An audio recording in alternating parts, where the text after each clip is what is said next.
Today, African countries still cultivate coffee and are considered important growing regions producing excellent coffees.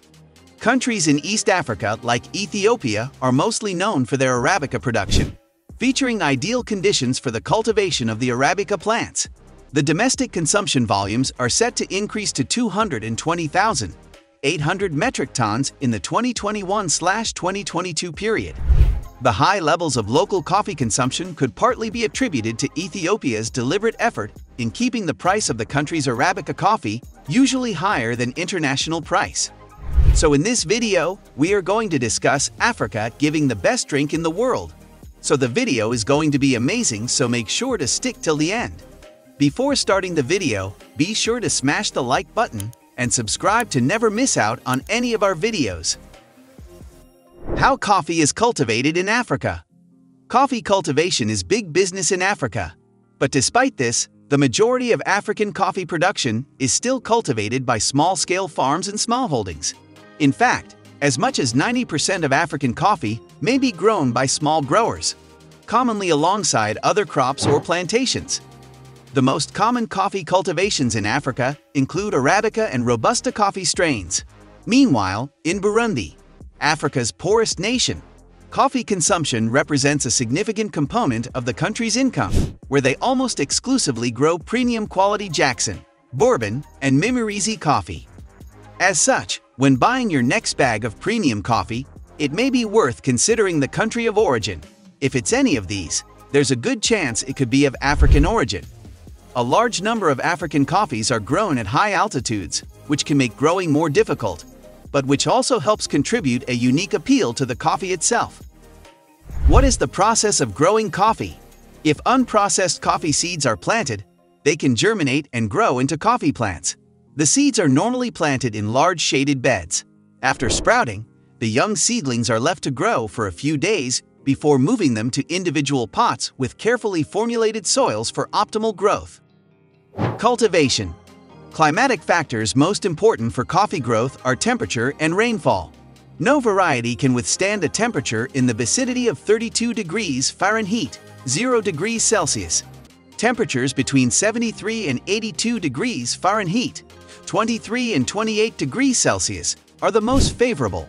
Rainfall of 60 to 80 inches, 1,500 to 2,000 millimeters per year is required, along with a dry period of 2 to 3 months for the Arabica. Irrigation is required where annual rainfall is less than 1 meter, 40 inches.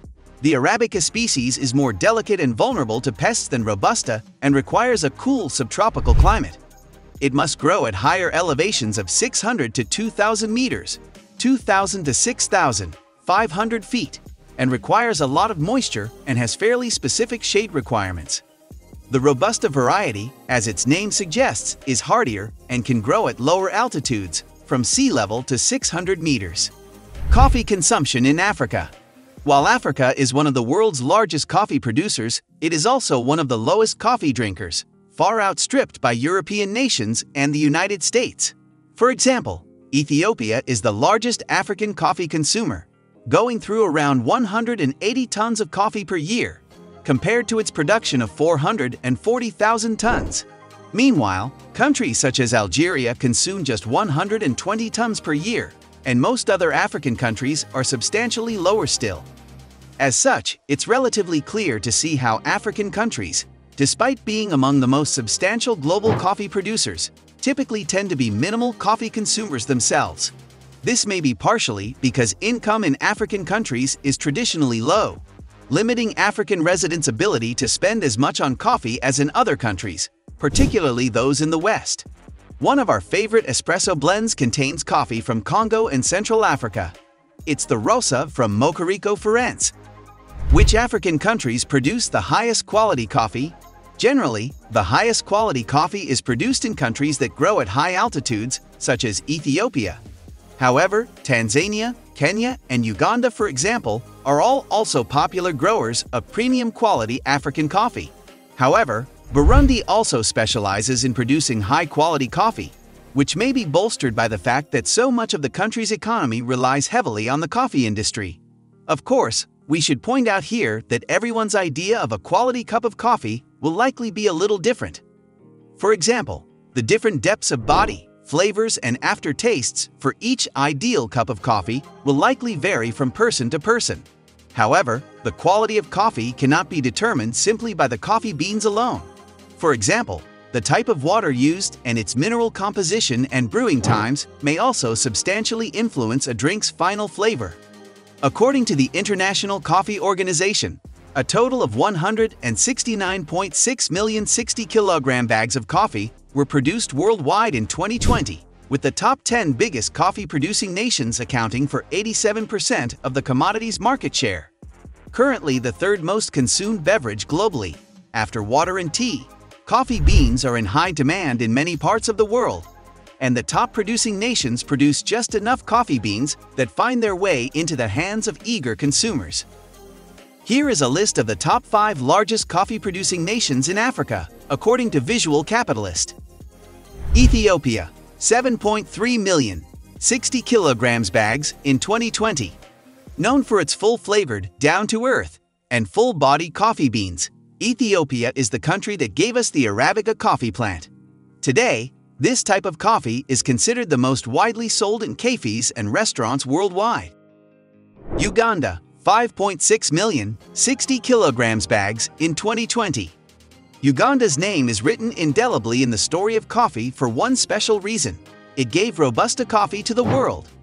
Most of the world's soluble coffee is made from robusta, and the beans from Uganda are said to be some of the finest. The East African nation is the 8th biggest coffee grower globally and Africa's 2nd biggest after Ethiopia. Côte d'Ivoire, 1.8 million, 60 kilograms bags in 2020. The beans from Ivory Coast are regarded for being bitter and coarse, yet so flavorful. According to African Coffee Club, French colonizers are credited with bringing coffee into Ivory Coast in the 19th century. In World War II, coffee production increased from 36,000 tons in 1945 to 112,500 tons in 1958. After its independence in 1960, coffee production peaked in the 1970s when it became the 3rd largest producer. Several studies and research missions have also found wild species of coffee growing off the coast of Côte d'Ivoire. Tanzania, 0.9 million, 60 kilograms bags in 2020. According to the African Coffee Club, Tanzanian coffee is often regarded for its medium roast flavor that emits an aroma with floral notes, accompanied by hints of citrus, pineapple, and coconut taste.